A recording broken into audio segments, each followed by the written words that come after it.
Welcome to A Poor Millionaire. Today we're going to talk about, number one, who won the giveaway. I know it's been a little while since we've done the giveaway, but we're going to get back on track, start doing them every other day. And we're also going to talk about the coronavirus. Find out next. Welcome to A Poor Millionaire. My name is Curtis. This channel is all about getting motivated to get rich and getting motivated and getting rich. So if you want to get motivated to get rich, please subscribe and like. Today we're going to talk about two things. Well, actually three things. But number one thing, the giveaway, which we're going to announce the giveaway winners probably right here and right here.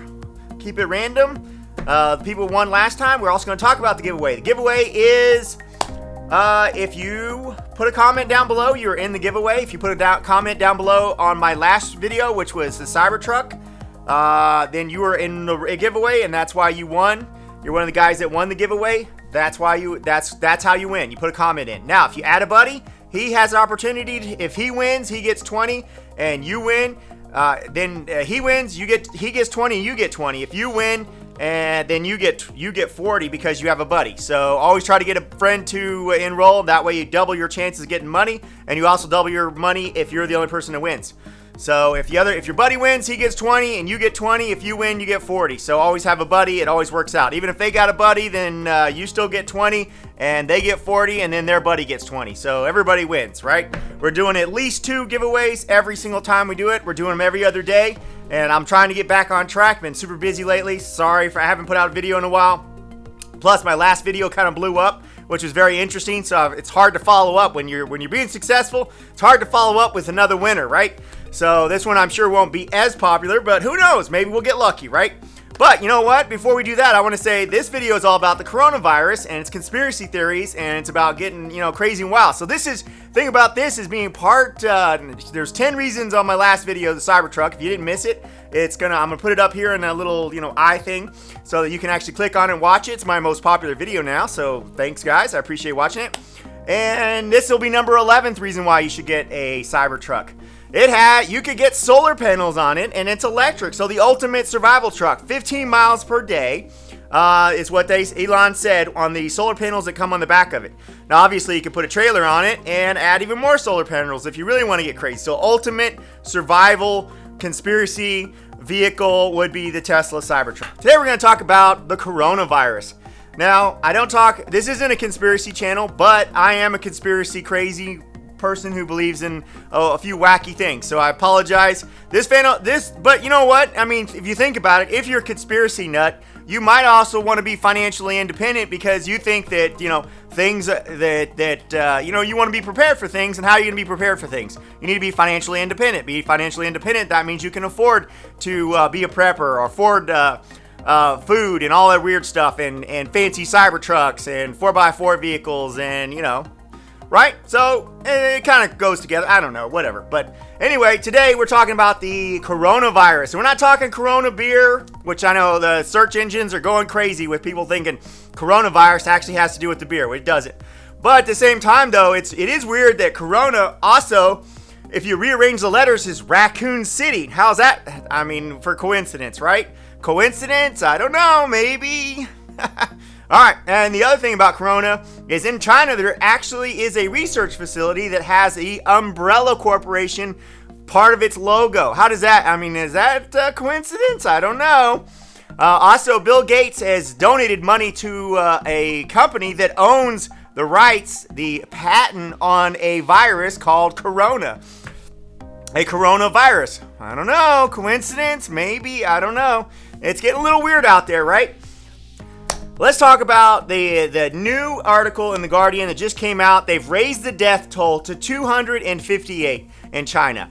Now, I think China's lying, and you should think China's lying too. Even if you're not a conspiracy theorist, everyone knows that China is going to try to make themselves look good, right? They're not going to tell the truth, so if they say 258 people are dead, I would take that number and at least times it by 4. There's at least 1,000 people in China that have died due to coronavirus. They say as of today, 11,000 people have been infected. There's no way it's just 11,000. We know that number's probably at least 40,000, and I would say probably even double that or triple that, guys. We're probably I would say it's safe to say that 100,000 people in China is a huge country. There are millions and millions and millions and millions and millions of people there.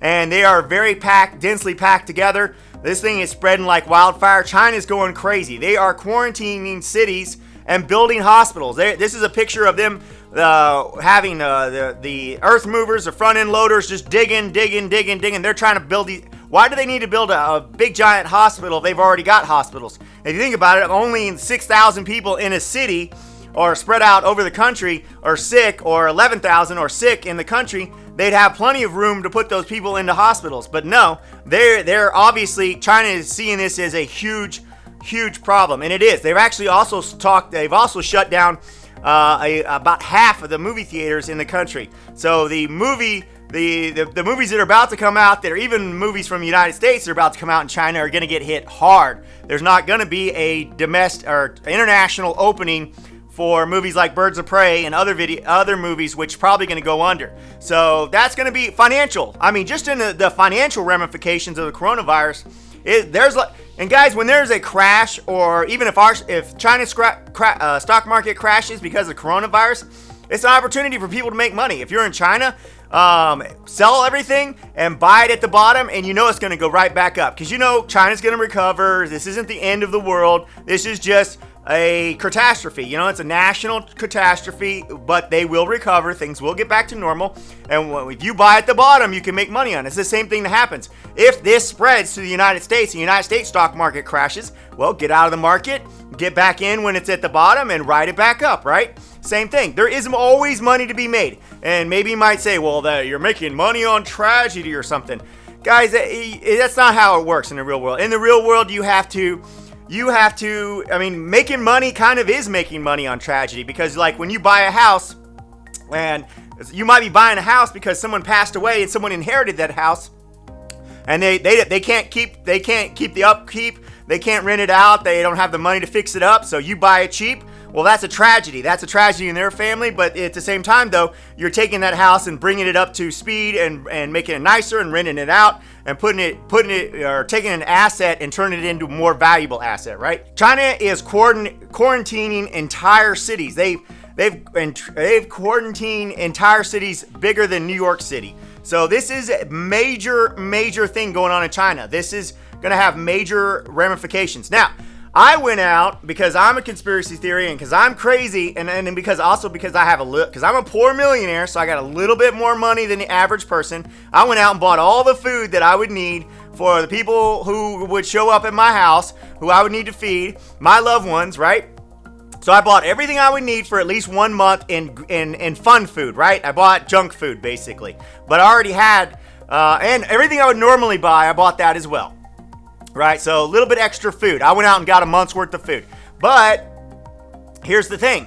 I have survivalist food for at least another month. So I'm already set. I've already got the 30-day survival food for the 10 people that I know would show up at my house. Because I know there's at least 10 people, 10 relatives that will show up at my house and expect me to feed them for the next month if we're having a major problem in the United States. So the other thing is you're going to need water. You're going to need if we're talking this is a full-blown epidemic and you have to go to your house and you have to hide for a month while this thing passes over, and while people, all the people who are sick, for lack of a better word, either get better or, die, unfortunately, then you're going to need to make sure you've got the food and if you really talking about food, you need to make sure you get the canned food. Canned food's always the best because it's actually got a little bit of water in it and it's ready to go and it's real food. It'll really actually do it. The junk food is just so you everybody's happy while the crazy stuff's going on. You keep everybody entertained. It's entertainment food, but your actual real food is canned food, right? And then of course, if you're really going to be a crazy survivalist prepper like myself, then you need to get an actual water source just in case the water gets turned off. Now, I think, guys, I don't think this is the end of the world. So, and I don't think the world's going to end. But it's just like buying insurance, guys. If you buy insurance on your car, you don't think you're going to get in a wreck, right? You're not buying that insurance thinking, hey, I'm going to go out and get in a wreck and get badly hurt And that's why I have insurance. The same thing with health insurance. When you buy health insurance, you don't feel like you're actually going to need that health insurance and that you're going to get super sick and you're going to be hospitalized and you're going to be have this major operation that requires this health insurance. You buy it just in case. It's the same thing with being a little crazy, being a little bit of a prepper. You buy this stuff just in case. And it's fun. Some people are preppers because it's fun, guys. They like to play with different stuff, you know? They like to have the survival. They like to have the Cybertruck with the solar panels on it, and they like to go camping, they like to pretend, you know? But at the same time, though, you never know. Things could get weird, right? This brings me to my next point. Did you know that Bill Gates is rumored to have a bunker in every single one of his houses? Explain to me why Bill Gates has a bunker in every single one of his houses. So Bill Gates is a prepper, right? And most of these ultra rich millionaires, all right, these are truly rich. I mean, these guys own billions of dollars. They own corporations. Most of these billionaires have bunkers in their houses and have multiple bunkers all over the United States. Explain to me why they have bunkers and your average person does not, right? Now, I'm not saying like bunkers are expensive. All right, I'm not saying you should get a bunker. I'm simply saying that the ultra rich are prepared for anything. And you know what? As you get more financially fit, you should be prepared for anything. You should be prepared for anything when you buy a house. You buy a rental property or you buy a stock. You need to think about your worst case scenario. When you buy a stock, you need to say, hey, if it goes down 5 or 10%, I'm going to sell it and wait for it to bottom out, because then I'll know, hey, this stock, if the stock market crashes, I need to get out and get back in. Now, obviously, they talk about market timing and stuff like that. So some people are going to want to ride it through the whole thing. Now, that's possible, and that works too. So I'm not discounting that. But like rental house, if you buy a rental house, you need to think about what's your worst case scenario when you buy that rental house. If the rent goes down $200, are you going to lose your shirt? That's one of the reasons why I say don't buy a rental property unless you have cash flow, because your cash flow is your buffer. Plus, you can take that cash flow and save it for that rainy day when the house goes empty and you have to fix it up. Or what if the guy starts running a drug lab in there, moves out, and you've got to completely gut it and fix it back up and renovate it, and you're going to have to spend thousands of dollars. Are you going to be prepared for it? It's called being prepared for bad things that will happen. They will happen on those circumstances. Now, obviously, like the conspiracy theories, like I said, Bill Gates has a bunker in every single one of his houses. So they are prepared for things. The rich, the ultra rich, are prepared for bad things to happen, right? So I think as a poor millionaire, I should be somewhat prepared for bad things to happen. Now, I don't have a bunker yet, but you know, I would love to get one of these new bunkers. This is a picture of a bunker that cost about $130,000. So maybe my next house, I will have a bunker like this just for fun, because I would love. I mean, who doesn't want an underground layer? That's just like a Cybertruck. Who doesn't want a bulletproof, not the windows? I know a lot of people got mad at me on my last video. I got a lot of comments and a lot of dislikes because I said bulletproof windows. Now, but who doesn't want a bulletproof bunker? Right? You can't get mad at me because obviously if there's lots of dirt between you and the bullets, it's bulletproof, right? But still, bunkers are fun. I think this stuff's fun, guys. It's a cool experiment. The world's not going to end, guys. Don't get too crazy about this. Don't get negative about it. Just see it as it's just like in finances, like I've said before. In finances, you need to be prepared for losing your job. That's a catastrophe for you financially. And it's the same thing in your business. If your business takes a 20 or 30% downturn, are you still going to be able to pay your employees? Are you still going to be able to pay rent? Are you still going to be able to make your bills? You've got to be prepared. Being financially fit is being prepared. And it's just like I said, buying insurance. It's just insurance, buying food, a little bit of extra food right now is just a smart thing to do, guys. So right now, I would recommend anyone that's watching this video, just buy a little bit extra food to make sure that your pantry is stocked. So that way, that's one thing. Like, let's assume that there's just a panic, right? There's just a panic and it's not actually real, right? But everybody panics, everybody runs to the grocery store, and the grocery store gets completely cleaned out and you can't get any food. And everything's gone, and they stop the trucking. Even though no one's dying, there aren't any problems, it's just simply everyone panics and runs to the grocery store and buys everything out. Well, you're not. If you don't have food in your pantry, you're going to be suffering while they get the groceries back in. But remember, everybody's panicking, so the trucks aren't delivering food. The restaurants are closed. Nobody wants to go out in public, but no one's dying. It's just there's no food available. So would you be prepared? Would you be prepared to go a week or two without food showing up, right? That's the reason why you should have a little bit extra food, especially when you're talking, we've got this virus situation where we've already have people in the United States are catching this virus. So just having a little bit extra food, guys, I think is a reasonable and easy thing for you financially to do. Is just have a little bit extra food so that way you and your loved ones are comfortable in case there's a panic or in case there is actually a virus outbreak in your city and you have to sit it out for a week or two or a month, right? So obviously, always try to be more financially stable than you worked before. Now, like I said before, don't buy food you're not planning on eating or that you can't afford. All right, it needs to be food that you would normally eat, so that way you're not going to put yourself in a financially hardship because some crazy guy on the internet told you that there might be an issue, right? I don't think there's going to be. But like I said, just buy what you would normally buy for the month or for the next week.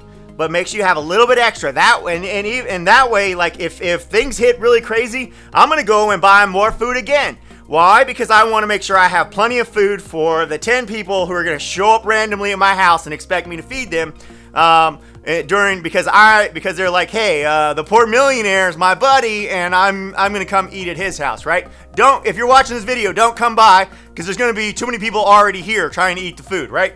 Anyway, and I'm sure there'll be a house, you'll have a buddy or somebody, or you should be the buddy, you should be the guy who actually or woman who's already saved up the food so that your family and your loved ones are going to be happy and secure in case there's a panic or in case anything happens in your city and everybody has to stay home from school and stay home from work for a week or 2 or 3.